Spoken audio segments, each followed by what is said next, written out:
This is Inside the FLX from FingerLakes1.com, our live Tuesday edition. I'm Ted Baker. Chris Lajewski with the Montezuma Audubon Center is normally heard on the fourth Tuesday of the month. That didn't work last week, so we're here this week. And Chris, welcome back. Thanks for having me, Ted. Before we get into our agenda today, I was talking about this off-air.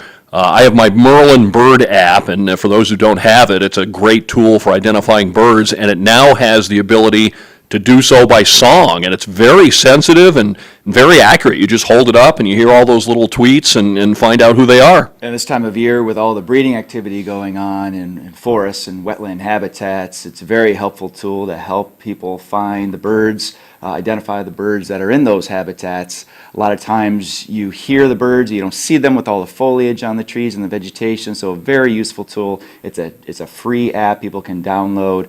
People can it helps people identify visually, but as you said, it now identifies the songs of birds, so great tool. You mentioned it's breeding season now, so what kinds of birds are breeding in and around the wetlands at Montezuma? Well, we're seeing a lot of songbirds, marsh birds, waterfowl breeding. So the mallards and the wood ducks, which are our two most common duck species at Montezuma, have ducklings right now, a lot of them hanging out with the females, adults. The songbirds, the warblers, vireos, orioles are all breeding and with chicks right now. Some of our year-round resident birds, blue jays, black-capped chickadees, the eastern bluebirds are also very active right now. In the case of eastern bluebirds, I'm seeing now a second clutch of eggs being laid, especially in my backyard right here in Seneca Falls. We had an early brood that fledged. There were 4 chicks from the eastern bluebird box with that, and now the parents are back at the same box, and the female adult is sitting on the nest once again, so no doubt she's either laying eggs or sitting on eggs already. It's always a good idea this time of year to review what to do if you see a baby bird out of the nest on the ground, because there's all these myths about if you touch it and all that kind of thing.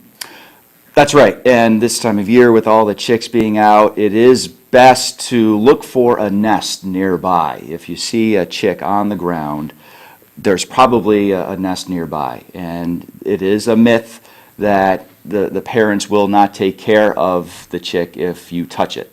That is not true.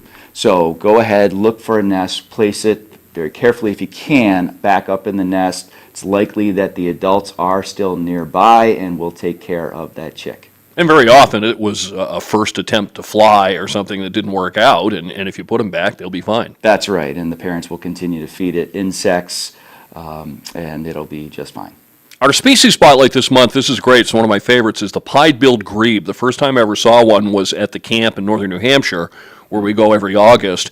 A small duck-like bird, and rather than diving head first like a loon, they sort of sink like a submarine. That's right, a small brown duck-like bird with a really large bill, very powerful bill, great for cracking over crustaceans, eating aquatic insects, maybe even some small fish. Pretty common in the Montezuma marsh habitats. However, it is a threatened species here in New York, so it's not common throughout the state, but Montezuma is a great place to see them. Now, they're a marsh bird and not a duck, so they don't have webbed feet. They have more like chicken-like feet that have some almost like Velcro pads on them, which helps them to walk on the wet vegetation and the mud in that marsh. But the legs and feet are still strong enough that it can swim, it can stay down under the surface of the water for a good 10-20 seconds looking for food and then pop back up. It typically will make some nests out of just some very fine material, some grasses and other vegetation matted down in the middle of a marsh habitat, and Montezuma is a great place to find them. Is there any particular spot along the wildlife drive or anything, or someplace you can zero in? Pretty much anywhere along the wildlife drive down at the National Wildlife Refuge as you look off to the left as you're driving down there. Also, I will say that the wildlife drive is now open for cyclists and walkers, so that is just during this summer period. So right now through mid-August, people can be out there enjoying a closer up view of birds and other wildlife out there. But also at Montezuma Audubon Center, we have them breeding on the two marshes right behind our facility, Route 89 in Savannah. And then you've got the 9,000 acres of state land up there in Savannah where they are commonly found. I know a great place to see all kinds of birds is is it near Chachi Pool that has the tower? That's right, Route 89, just north of the thruway. Shockey Pool is a great place. You've got osprey that nest nearby, bald eagles nest on the far side of Shockey Pool, and then a lot of songbirds closer in towards that observation tower, and pied-billed grebes and other marsh birds can be seen there as well. We talk a lot about volunteering opportunities at Montezuma. One is getting rid of invasive species. The water chestnut's a big one every year, and you're putting together your water chestnut pulling crew for this summer. We have several volunteer events coming up here in July. We're running them through the Montezuma Audubon Center and getting out on a lot of the state land as well as up on the Seneca River, hand-pulling water chestnut. This is a fun family activity, great to do in the summertime. In the morning, we're out there from about 9 a.m. to noon, removing this invasive species that can choke out the waterways, make it almost impossible to go paddling. Certainly you can't take a motorboat through these choked out areas. Negatively impacts the aquatic ecosystem, so it makes it difficult for fish to spawn. As the vegetation dies off, that of course takes oxygen out of the water, which can cause fish die-offs, and makes it almost impossible to go fishing. This is a great time of year to be out catching bass and sunfish with family and friends. So we're looking for folks to come out with us on Wednesdays and Saturdays in the month of July. It's a great time to be out with like-minded individuals. You're staying cool because you're kind of getting a little bit wet, and we're making a difference as well. We'll be out in canoes on flat water. There's almost no current in this section of the Seneca River, and after we're out during the morning hours, we're going to be feeding folks lunch thanks to the Friends of the Montezuma Wetlands complex. So a great time, full 4 hours of activity there, and really making a difference, improving the quality of habitat at Montezuma. There was just a news release right recently, especially on Seneca Lake. Tell us about hydrilla and starry stonewort.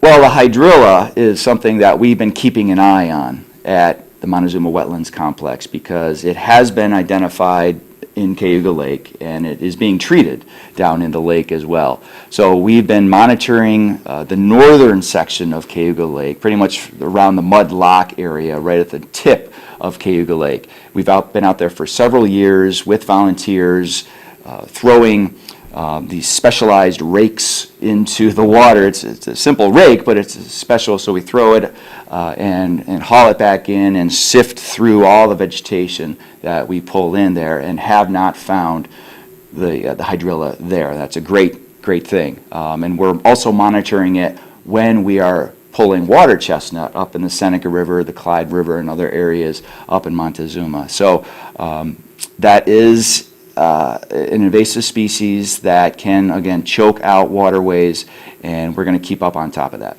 One way they can spread is from boats. So if it's our motorboat or our canoe or kayak, is there anything special we should check for, or should we give it a good squirt down with the hose when we get home? Clean, drain, and dry are the three fundamental components of not spreading invasive species around this time of year. So cleaning your boat, and that goes for canoes and kayaks as well, because vegetation can somehow get a hold of a canoe or a kayak and get spread from one body of water to another. Certainly motorboats have this. Finger Lakes Institute has got a crew of boat stewards out, many state boat launches now, educating people about the impact that invasive species have on our aquatic ecosystems. Just making sure that the boat is cleaned off, drain all the water out of the boat if you got a motorboat, and then dry it before you head back into another body of water. We just had the opening of the wash station on Canandaigua Lake recently.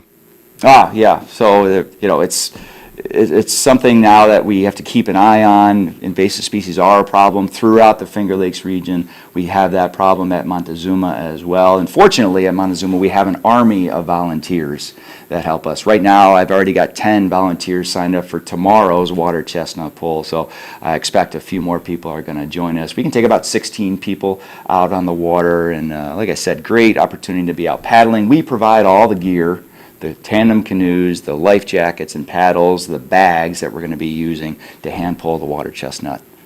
You do a number of great canoe and kayak excursions throughout the year, and now you have a partnership with the Canal Corp to do them for free. That's right. This is now our second year of doing these on the canals excursions. They worked so well last year that New York State Canal Corporation funded us once again this summer. So we're going to be launching out of the Rivers Crossing Campground and Marina, which is on Route 89 in Tyre, New York, so just north of Shockey Pool. And we'll be into the wild section of the Clyde River there, actually where we paddled several years back. Just a great spot to paddle. Last summer we welcomed visitors from all over New York State. They were coming from the North Country, Buffalo, downstate as well. We anticipate that to be the case again this year. And if folks are interested, they can go to our website, montezuma.audubon.org. We've got all the registration links there. All the days and times are listed there as well. So every Friday, Saturday, and Sunday at 10 a.m. and 1 p.m. we're going to be offering these free kayaking excursions. Again, we'll provide all the gear. These are guided experiences. We'll be out on the tranquil waters for about 2 hours, enjoying the bald eagles that nest back in there, osprey, cerulean warbler, and other songbirds are going to be there for people to enjoy. And also the birding cruises are back on the Sam Patch tour boat out of Pittsford. Your partnership with Cornhill Navigation. This is now our third season of doing birding excursions with the Cornhill Navigation aboard the Sam Patch. And we've already done a few of them and looking forward to doing many more on Fridays, typically at 9:30 and 11:30 in the morning. People don't think of the canal system as being a very birdy location, but if you have water and if you have some natural habitat surrounding that canal system, well, you're going to find anywhere from 2 dozen to 3 dozen bird species. We regularly see 30 to 36 species of birds during these hour-and-a-half to 2-hour-long excursions over in Pittsford. So again, we have a link on our website to register for these guided excursions. It's a fun experience. We've got the Cornhill folks there talking about the cultural history of the canal, especially through Pittsford, and who Sam Patch was, and that interesting story. And then I'm there to talk about the birds, help people identify the birds. So great family activity this summer. And then just for a second, going back to the canoeing and kayaking, is you've got such access. There are few probably water bodies in the country where you have such easy access to it as you do along the canal. There are 8 boat launch locations just within the Montezuma Wetlands complex. And you're launching right into the Seneca River, the Clyde River, the Cayuga-Seneca Canal, which essentially are all part of the now Erie Canal system. So great opportunities for people to launch on their own if they would like, or join us for a guided excursion. Coming up this Friday night, and this is new to me, I don't remember this being done before, it's Moth Night. Yeah, so we've been doing this now. This is our second year doing this. So Friday, July 8th, 8:30 p.m. to 10:30 p.m. And we're welcoming Jason Dombrowski from Cornell University, who is a moth expert. It's a multi-pronged program here. So we're going to start off with Jason indoors, and he's going to highlight some of the moths that can be found here throughout the Finger Lakes region. He's going to talk about some of the science and his research that he's doing at Cornell. And then after that, we're going to go outside right at Montezuma Audubon Center and observe Jason at work. He's going to have all of his scientific equipment set up, the lighting system that he uses during his research, and we're going to be identifying some of the moths that we have right at Montezuma Audubon Center. Another family event, great activity for everyone to enjoy. People can go to montezuma.audubon.org for all the details and to register for this event. I don't remember where I saw this one. Do we have hummingbird moths in the Finger Lakes? Yeah, and I've seen those around on occasion. Actually, I was looking out my window last night and saw this really large moth. I'm no moth expert. I'm not sure what it was, but it was a large one. And of course, we've got a great variety. And Dr. Dombrowski is going to be identifying all the moths that we have around here. And also, since our last visit, you had the annual benefit and golf tournament. How was that?